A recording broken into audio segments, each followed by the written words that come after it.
Hey everybody, welcome to Jason Explains Things. We're out here in my shop today to bring you another shop improvement video.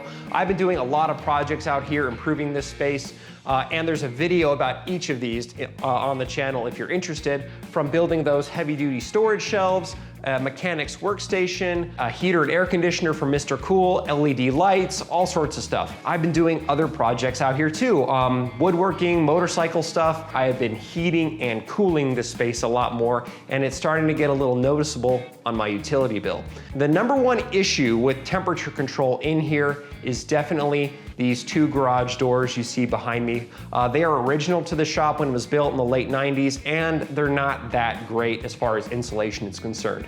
From the outside of the shop, you can see that the weather stripping around these two doors is completely toasted. This side of the building faces south. There's no shade around my shop at all, and the sun just beats down on those two doors and the weather stripping all day long, all year long. I have looked into how much it would cost to replace those two doors, and they would cost about $1,000 or more for each door. And so we're not gonna be doing that, but we're gonna be improving these existing doors for just a few $100 today. First step in our garage door project is we're going to be removing and replacing the old weather stripping with some brand new stuff I got from Lowe's. Second, and probably the most exciting for you all, because you are excited, right? Is we're gonna be installing some Reflectix radiant barrier, what do you call it? This is Reflectix radiant barrier insulation. We're gonna be installing this to the inside of both doors with double-sided mounting tape. Besides looking cool, it's not just for looks though. It has a whopping R value of 3, but the number one benefit to this stuff is that it's a radiant barrier. It actually prevents 96% of radiant energy getting through this stuff.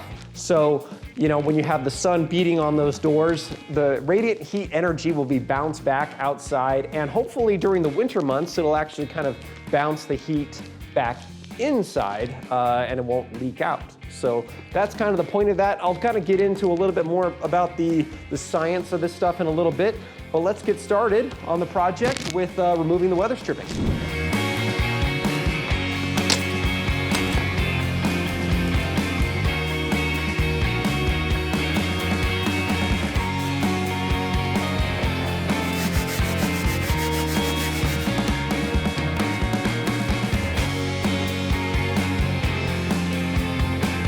Nature is betraying me with rain.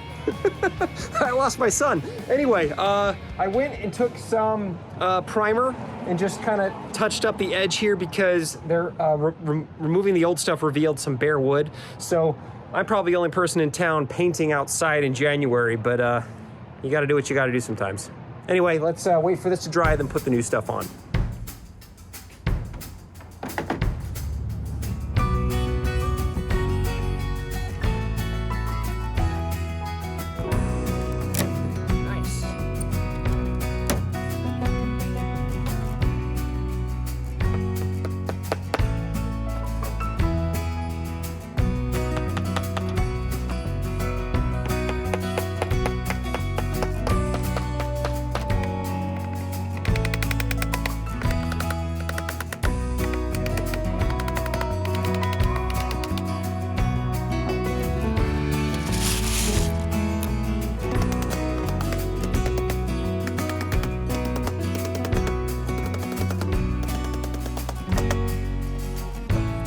Hi, I am almost done. Oh, if you noticed earlier, I notched this little corner, and that is so when you butt up the two ends to each other, you can get nice and flush. So a couple pointers about installing this weather stripping. First off, you want this to nicely lay flat. You don't want it to kind of have to curl up. If it's curling out, that means it's probably a little too close, so you need to back it off a little bit. So you want to account for the flex of the door if it's being pushed in by the wind. So as you can see here, I'm pushing on the door, but the seal is staying nice and flat. So that was part of while I was installing all this stuff, I was pushing on the door and making sure that the seal still kept this nice. So that's another thing you want to look out for. Okay, well, we got the doors nice and clean now. They really needed it. And you know, obviously you want the doors to be clean if you want the double-sided tape that we're gonna use in a little bit to stick. Now you might have noticed these doors have kind of an odd shape. And there's good things about it, some negative things about it. One negative is these gaps aren't gonna be able to, I won't be able to install the radiant barrier on top of this because I need access to the hinges and because this needs to be flexible. Now, one cool thing about the shape of this door is that actually it's allowing me to have a nice air gap in between the door and the radiant barrier right here. The radiant barriers work a lot better if there is an air gap of about 1/2 inch, and I think that's almost 1/2 inch. And just for your viewing pleasure, I will link to a few other videos and articles about radiant barriers and how to use them and how they work to kind of prove what I'm saying, because I don't expect you to just believe me. Now, the installation of the Reflectix couldn't be easier. All I'm gonna be doing is just obviously measuring it to length and trimming it to width as well. And then I'll be sticking it to the door with double-sided Scotch mounting tape. All right, let's do it, guys.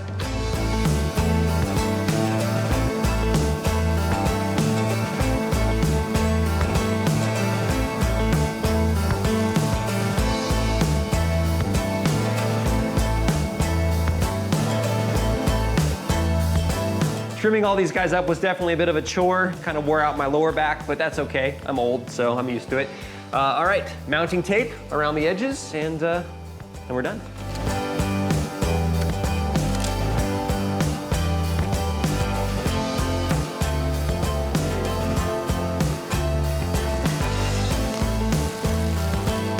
Nice, wow.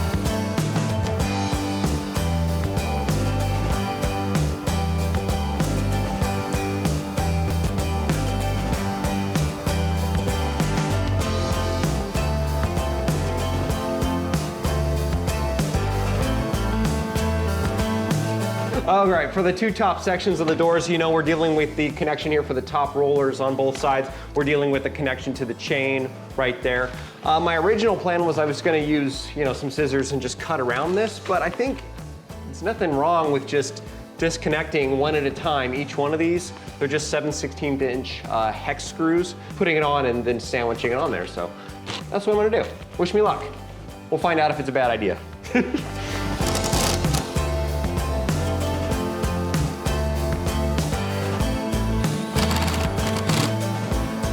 That works great.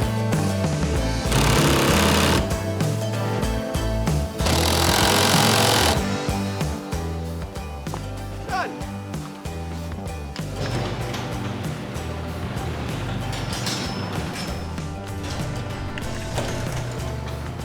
Awesome.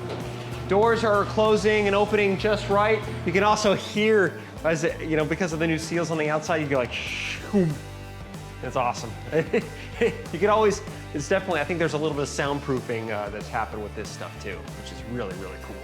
Hey, well, that was a fun Saturday afternoon project. I'm really glad we got to that weather stripping. That was probably 2 to 6 to 8 years past due, so I'm glad I finally got to that. As for the Reflectix radiant barrier installation, I'm going to be updating either the description or leaving a comment in the future and let you know if I notice an improvement in my utility bills one way or another. But if anything, I mean, it's shiny, and so that's cool, and that will definitely come in handy for my upcoming Star Wars fan films I plan on making. Now this is pod racing. I'll try spitting, that's a good trick.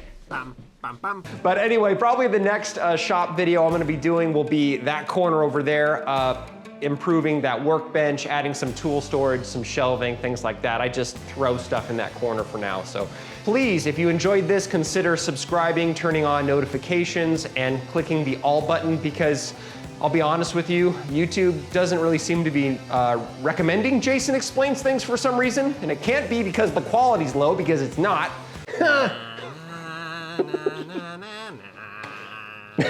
Thank you for watching again, and until next time, don't forget to do it yourself. All right, bye.